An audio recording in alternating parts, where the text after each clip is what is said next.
What's going on, everybody? I'm Bart. And I'm Chad. And today we're talking about brick paint. Should ya, could ya, shan't ya, can't ya? Let's find out. Let's find out. Let's do it. Here we go.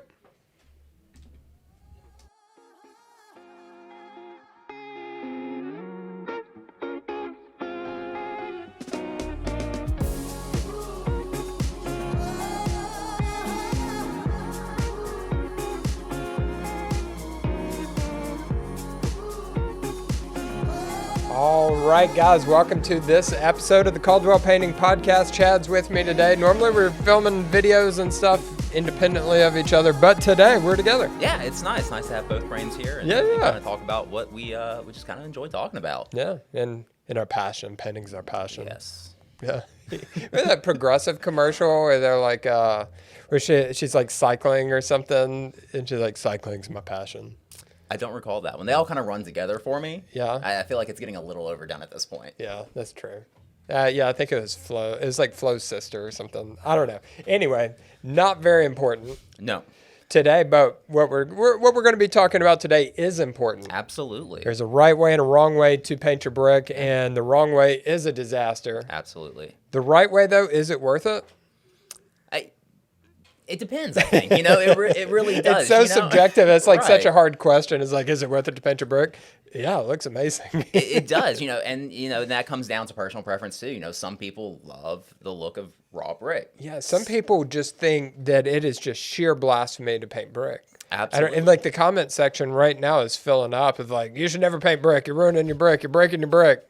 Like that is probably the most divisive thing you can do in painting is paint your brick. Yeah, and I think some of that's just a misnomer, just thinking about, some of the older products and some of the original way to do it. Sure, yeah. I mean, I can understand that strong standpoint of like, no, don't do it. Yeah. And we'll dig into that a little bit on what that looks like. But yeah, there are some really strong stances on it. Right? Yeah. And what we're laughing about right now, and that right out of screen, we have we're actually, our studio, as massive as it is. Fal, go ahead, pop back up. As massive as it is, it also blocks the front door. So Fal, with politely staying out of the shot, just crawled underneath the camera and is now headed to her color consultation. It's pretty impressive. Army crawling across the floor. Yeah. So anyway, yeah, I mean, as far as, there's definitely a right way and a wrong way to paint brick. But what kind of gets me, it's like when people go to this, when they pick their side, it's like they believe that brick is this natural occurrence. It only happens in nature. And it's like, how dare you paint something like that? Whereas in reality, the only natural thing on your house is actually the wood. And they're like, you got to paint that. Yeah, exactly. And, everyone has their own stance on it. And some of them are pretty strong stances.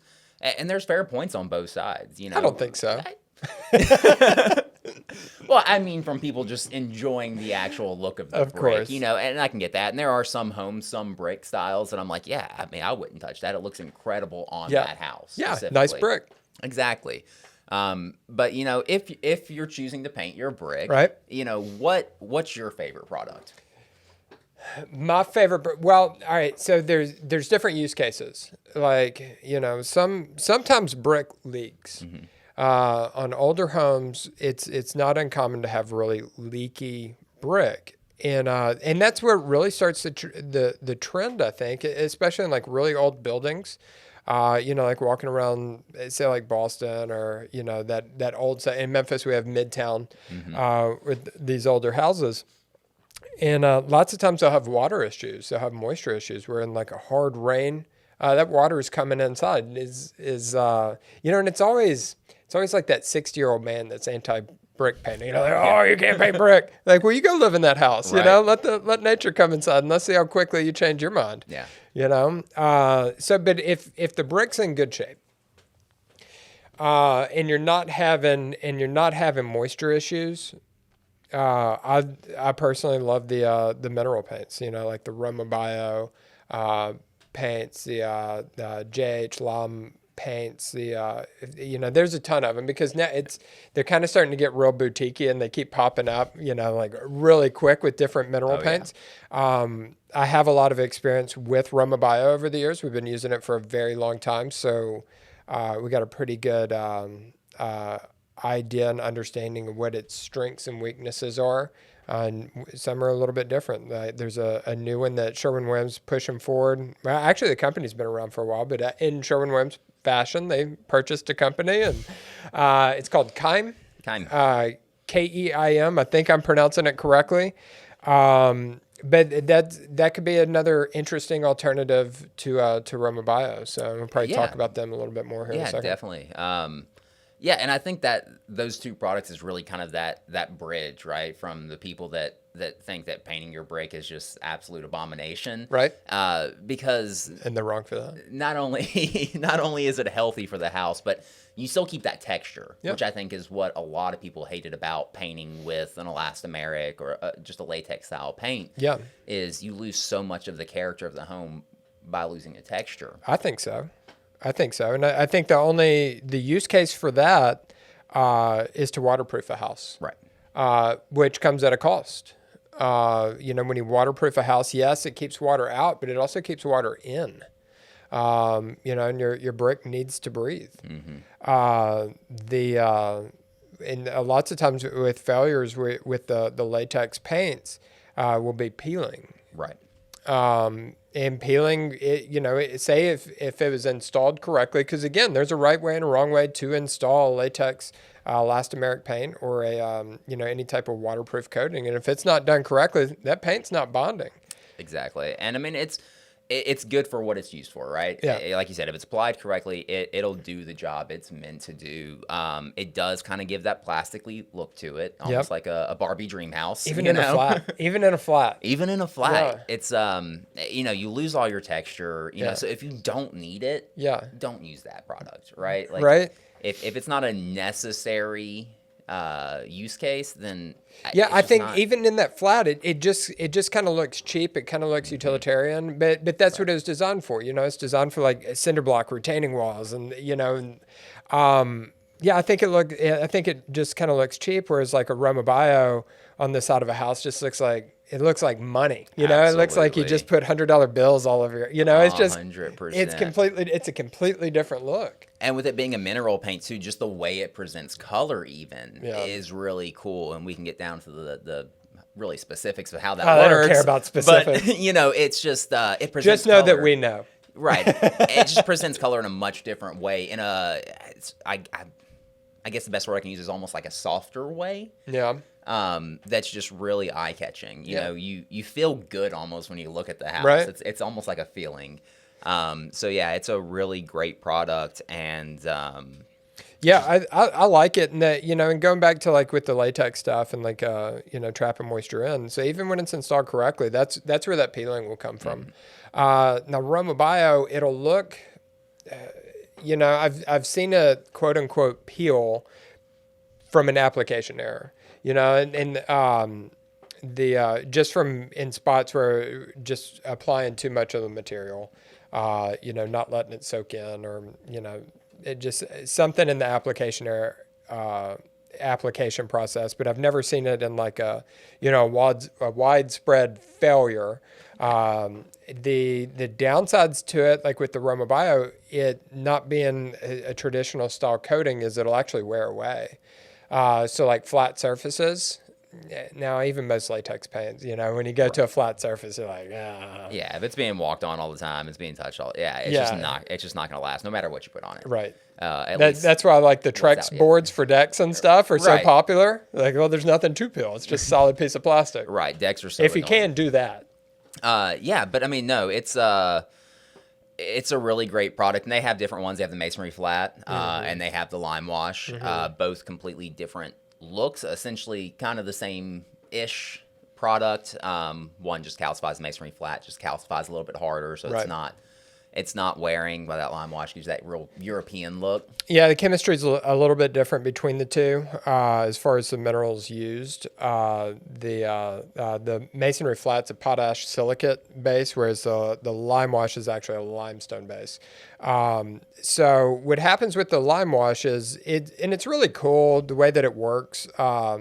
As far as the look of it, on a whole exterior, not necessarily for me, but it's painting. It's all subjective. It's like, some colors aren't for me. I'm not going to paint something. Well, I'll paint something orange being a Vols fan, but, but it's all subjective. And limewash is a look that's subjective. Like interior on like fireplaces and stuff. Mm-hmm. Yeah, there's some great use cases for it. But even outside, there's use cases that I think are appropriate for limewash. I do think you just have to really know what you're doing when applying limewash in the style. Right. Because you'll see some that just look like money. They look so good. And then you'll see like somebody going after a DIY, just nightmare, do their whole house, and it looks terrible. And that's the key to any of this. Any video we make, anything we talk about, right, is like you have to know what you're looking for, what you're doing. Right. Even if it comes down to just a basic latex paint. Yeah. Any of that. It's a lot of people think a paint's a paint. Yeah. And you just get a brush and you throw it on. Yeah, and that's just not the case. Right. So truly understanding how those paints react to the surface they're being put on, mm-hmm. what it takes to get that surface prepped for it is what makes the difference, is what makes it last, is what makes it look the way you have it in your head. Yeah. Yeah, I agree 100%. It's all this stuff it's so subjective. There's a maintenance element to painting, of course. And all that stuff is crazy important, but it depends on what you want. You can have both maintenance and aesthetic. The two go together. Right. But I mean, let's be honest. When we're talking about Romabio going on brick, it's all aesthetic. Like there's you don't need to paint your brick unless it's leaking. And then you're looking at stuff from Sherwin-Williams. You're looking at like a Loxon XP. You're looking at Benmore Texcrete. And these kind of applications for when you need to paint your brick. Romabio, unless it's strictly for color and aesthetic. I mean, let's be honest. Let's call it what it is. But as far as that aesthetic, for low maintenance down the road, I would say Romabio all day long as far as durability holding up. So let's say, we're here in Memphis. So if you're here in Memphis and you're wanting to paint your brick, obviously call us. But or Nashville. Or Nashville. Yeah. But outside of those areas, if somebody's looking to get their house painted and they're talking to their contractors about Romabio and Loxon XP and these different ones, what are some good questions for them to talk to their contractor about to see if this contractor is really going to be a good fit for their home? Yeah, so like for Romabio, that was a really good question. For Romabio, it's have you used it before? Because it doesn't just install like normal paint. Right. They've kind of smoothed out the curve a little bit with now diluting their own paint. So used to, you've been around Romabio for a long time. We always had to dilute the paint. Mm-hmm. We had to add water, and then using certain types of equipment. Equipment we can run it through a spray rig, but we always had to use a really big spray rig. The little Titan 440 just ain't gonna hang in there, or at least not for long. It'll catch fire in your client's front yard. But then also brushing it, and I know, and like on Romabio's website and on DIY Instagram channels, to see people with like the big Romabio brush. Oh my gosh, that would be like a small broom almost. Yeah, can you imagine painting an entire house with no a brush? No, 2 coats. Whoa. How long you'd be there and just the effort it would take would be. Whew. You got 3,500 square foot house, and your total today comes to $95,000 to paint your brick. So yeah. When do you want to get started?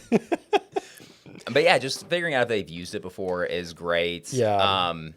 Because you definitely don't want anyone testing anything out on your house. That's where things especially go wrong. Especially on brick, But it kind of the same thing happened when Fallon and Emily went down to Austin, Texas.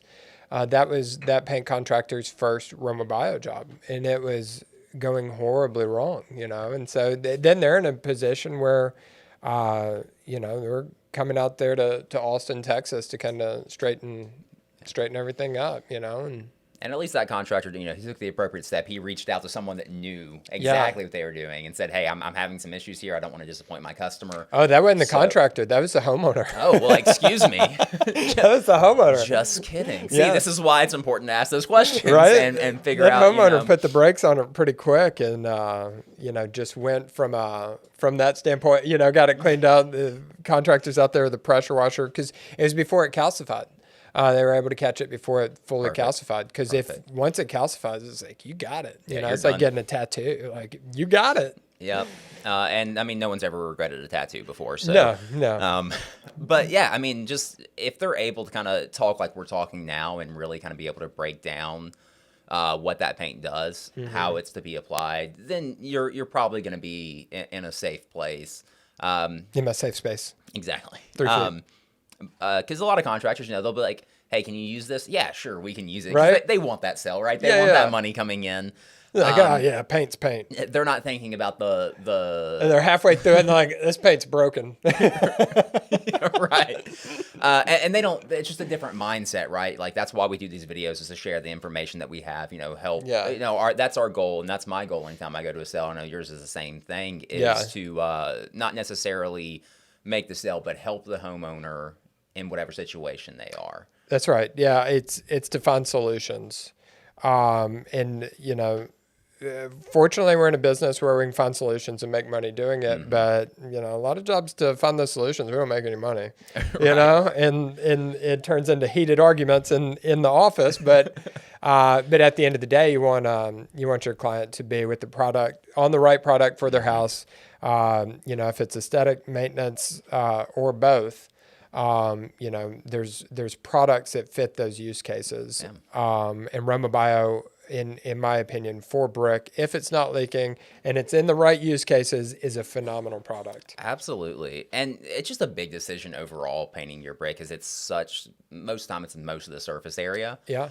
So it really does change the aesthetic of the house. So that's where it's really important to have somebody like Fallon or somebody that can just go through colors with you. Yeah. Because we've seen it all the time, right? Where the customer picks their own color on a brick house and it starts to look yellow, or it's just not quite what they had in their head. And we'll see those color sheets coming through the office or, you know, through that email. And we're like, you sure? Wait, we need to make a phone call. Like, yeah, what's wrong with that color? You know, let me show you. Yeah, it's much bigger of a transformation than just painting your trim. Right. You know, you can almost get away with it not being exact on your trim, and, you know, it's not as noticeable. But when you paint that brick, everyone and their mother notices when they pass by. It's like moving without packing anything. Like, you get a brand new house. Yeah, exactly. You get a brand new house. Now, something real quick about the Romabio, if the brick's already painted with a latex, yeah, you're going to have to stay latex. Yeah. Well, I mean, technically you can go over top with it, but it's just not going to give you those same benefits. Yeah, I mean, they have a primer, the micro grip primer and stuff, but I mean, at that point, you're bonding to something that you don't know how it's bonded. Yeah. Yeah, you're not getting the benefits. You've already lost the texture. Right. You know, what's the point? You're just doing it just to say you're just spending money. Right. You're just spending excessive money at that point. And hey, some people like to do that. That's right. You know? and if you're one of those people, caldwellpainting.com. You can schedule your free estimate right from our website. Yes, we want to meet you. We do. Yes. But there's a new mineral paint, well, new to us, new to Sherwin-Williams, called Keim. It's pretty interesting. We haven't used it yet. You know, we've talked to them. Right. It seems though that you only have a handful of colors to choose from. Right. Yeah. All their colors are their colors. Right. Can't really do much with that. And I'm sure as they grow and as Sherwin-Williams gets a hold of them, right, that might change. Yeah. Maybe. We'll see. It could be something with how their paint's made that they can only use their colors. Could be. Like we said, we're still learning on that one. Yeah. And we'll give you guys an update as soon as we learn more on that. Because for something that's as aesthetic as painting brick, and you only have 8 colors, yeah, I don't know. Keim might probably dive into that pretty quick. Right. But- They're also a German company, so Yeah, so they're not going to. yeah, They're it going to makes do sense. it their way. Right. It's like, this is the proper way. You only need, I can't do a German accent, but you only need 8 colors or 12 colors or whatever it is. Right. The sensibility there. But Yeah. That's why Germany's so monochromatic everywhere, I guess. But yeah, it's got some really cool properties, and we'll just kind of dig into that more. I think we've got a meeting coming up with them on I think it's the 12th or something. Yeah, and we'll talk about it. We're going into it with an open mind. So, they're making claims, and, we'll test it before, we test it on somebody's house, and go from there. So we'll definitely keep you posted on that. So make sure if you're watching this on YouTube, hit that subscribe button, hit the like button. That helps us out a lot. If you're listening to this on the podcast, go to YouTube and hit the subscribe button, the like button, and absolutely. And two, we'll post those tests on Instagram and YouTube and Pinterest and all the other places that we're at. Yeah. I guess that's really it for today. I think so. I think we covered a lot. Yeah. I hope it was informative, and we enjoyed doing it. Hit the thumbs up on the way out, and hit thumbs up, hit 2. Log into multiple accounts and hit it a couple of times. Yes. But also, what do you think about painting brick? Do you hate it? Do you think it's stupid? Do you love it? Comment below, and we'll keep that conversation going. I already know whoever hates it, it's that 60-year-old man like, oh, that makes sense. Right. So live in a leaky house. We'll get the mix of comments, but, right? We're here for questions. We're here to help you guys. Again, that's why we do these videos, just to help inform and to jump in the comments and tell people if they're right or wrong. Exactly. Because we're on YouTube and our opinion's the only opinion. Exactly. If it's on the internet, it's got to be true. It's got to be true. So, well, guys, until next time, y'all have a great day. And if you need a paint estimate, go ahead and go to our website at caldwellpainting.com or follow us on Instagram. And we'd love to come and talk with you, see what we can do for your upcoming project. So, all right, well, see you later. What's up, everybody? I'm Bart. And I'm Chad. And today we're talking all about painting your brick. Should you? Shan't you? Could you? Shouldn't you? Couldn't you? Can't you? Wouldn't you? Well, we'll figure it all out, and we're going to talk about a ton of products and hopefully answer that question for you. So let's get started.